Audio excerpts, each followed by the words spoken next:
ကြာဆိုင်ငါရပြီဗျပြီးတော့မို့ရှော့တီတုတ်လေးပါလေဝယ်ပစုံချော်လေးနဲ့ငါထဲနေနော်ရင်းပြုတ်မှဆေးရကြည့်ရကြည့်နေဝေးရှင်ကျမကြာဆိုင်ငါလေးတပွဲရှောက်တီတုတ်လေးတပွဲလောက်ပါရစေရမယ်ရစေရမယ်ဒီရှော့တီတုတ်လေးဘာမှမရှိပြီဖက်ချင်းတီဦးလေနိုင်မမပတ်ဖုံးနေကြည့်မှရမှာပဲဒီချိန်တတကိုရီးယားမှာအလုပ်ဆင်းပြီတော့ကျုပ်ကိုဗီဒီယိုခေါ်နေကြခေါ်လိုက်အောင်မယ်တတအိမ်မှာခေါ်လို့မရဘူးလားမသိဘူးခိုင်လာလုတ်ပြီ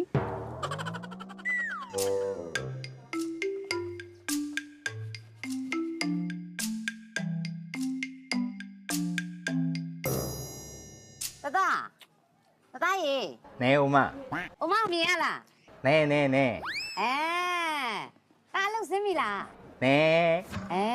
ပင်မနေတော့မှာပဲငါသားလေးတော့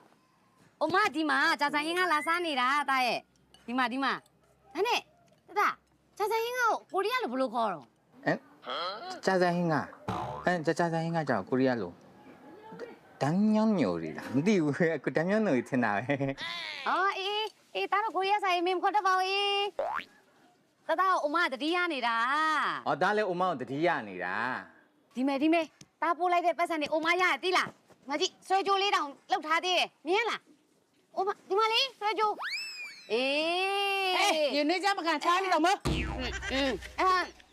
တားလေးသုံးတော့ဆင်ပြေတယ်ကိုကြည့်ဖို့မနေနဲ့သိလားနေကောင်းအောင်လေးနေအောင်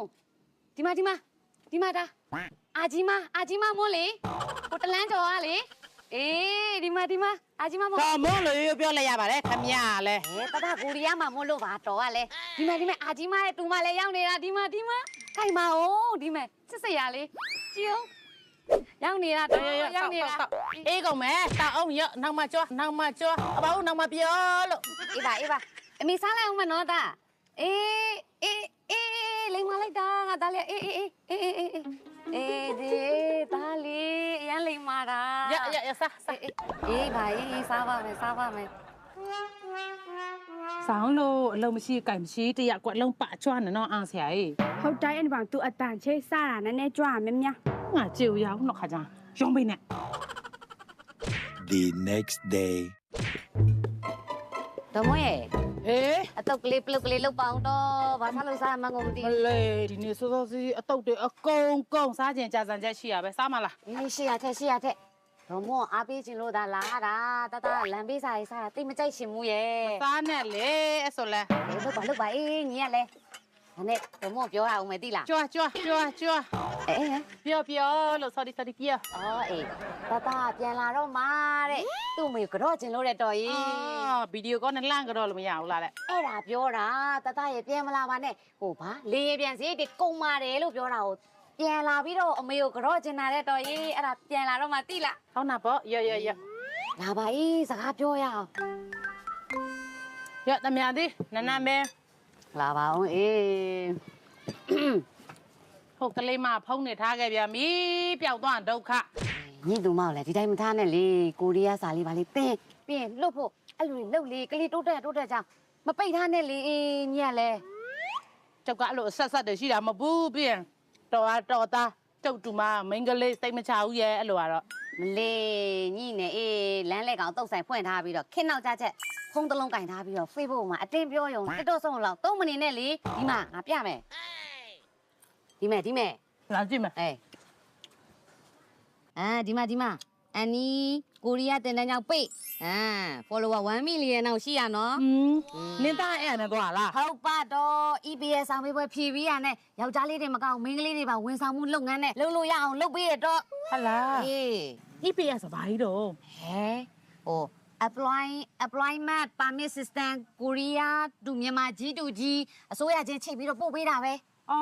ဟန်ကြတာအဲ့လို10တန်းနေပါလေမအောင်လဲသွားလို့ရတာလားနင်သားလိုမျိုးယောက်ျားလေးဆိုရင်တော့10တန်းမအောင်လဲရတယ်မိန်းကလေးကတော့10တန်းအောင်မှရမယ်ကျမရေးစစ်အောင်ရပြီပေါ့ဒါမဲ့တင်တန်းကြီးတွေပါလေမတက်နိုင်ပါဘူးဟဲ့4သိန်းပဲဟဲ့လားအဲ့ဆိုတော့ဟန်ကြနော်မလေးတခါသွင်းပြီးရနဲ့ကိုရီးယားမရောက်မချင်းအဲ့ဒါတက်ပြီးတော့ပဲတင်တန်းစင်ပြေတယ်ဆုံးတော့4သိန်းဝန်းကျင်ဆိုတော့တာဆိုရင်တင်တန်းမှာအမှတ်ပြရလို့တင်တန်းကြီးတပြားမှမကုန်ဘူးတော့ပြန်ပြီးစုချတာတို့ကအမှတ်ပြမရလဲအောင်တဲ့လူတိုင်းကိုစုချသေးတာတော့ဟ ဟာလား မောက်ကနော် မိုက်တယ်နေပါဦးကွာအော် EPS ကိုရီးယားတင်တန်းပြင်အလုပ်လုပ်ရင်းနဲ့ပညာတော်တင်လဲတွားလို့ရတယ်တော့ ဟာလားဟန်ကြချက်အေး4သိန်းဝန်းကျင်နော် ဟုတ်ပါ မတက်မချင်းမသွားမချင်းလဲတင်ပေးအောင်မ ဟုတ်တယ် ဆိုတော့ကျုပ်တူမတော့ကျုပ်ကတော့ အချိန်မဆွဲနဲ့ဒီတူမကိုအဲ့ဒါမြန်တာ မလေးညက်စီထဲမှာဟေးဝဝင်းနဲ့စောက်တောက်ကြာဟင်းကလည်းအေးနေမတော့ အေးအဲ့ဒါအချိန်မဆွဲ စောက်မစာ အေးပို့လိုက်နော်ညီတူမကို The next day. တော်မရေ အေး ဒီမှာကျမသားကိုရီးယားပြန်လာပြီတော့ ဒီမှာမလားငါဆေးရ အညိုအေးညိုအညိုဆို ဒီမှာကြည့်ပါဦးတော့ကျမသားကိုကြည့်ပါဦးကိုရီးယားမှာနေကြလို့လားမသိဘူးအသားလေးပြူလာပြီးတော့ကိုရီးယားမင်းသားဂူဂျွန်ပြိုးနေတော့တူလာတယ်လို့ပဲ ဘာစားမှာတော့တသား တာပါစမ်း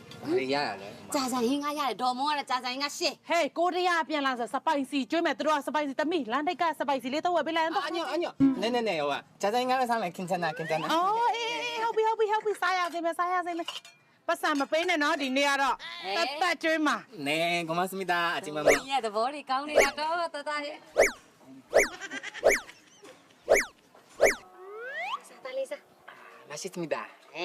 အမပြောပါတယ်ဒေါ်မွန်းလေးကကောင်းပါတယ်လို့ လားတတ နဲ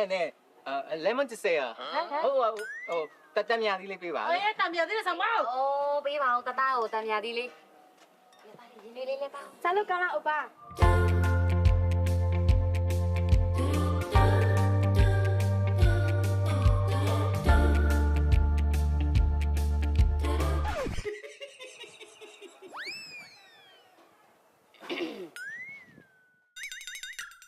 အိုမေးနေတာတတဟိုဘက်ရက်ကွက်ကထမင်းစားဖို့ဖိတ်ထားသေးရဲ့လေ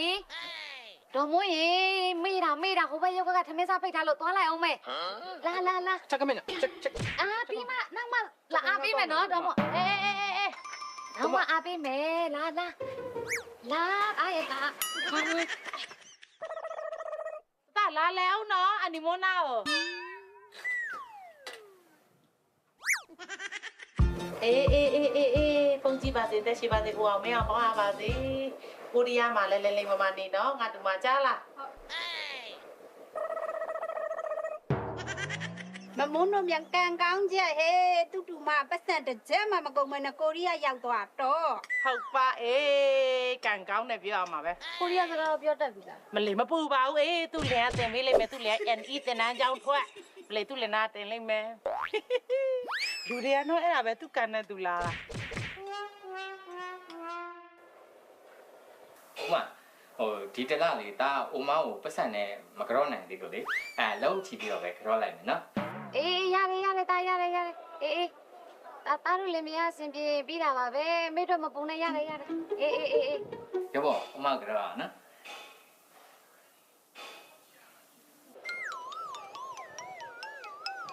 တော်သားကဗါတဲ့တော့ အော်တို့လည်း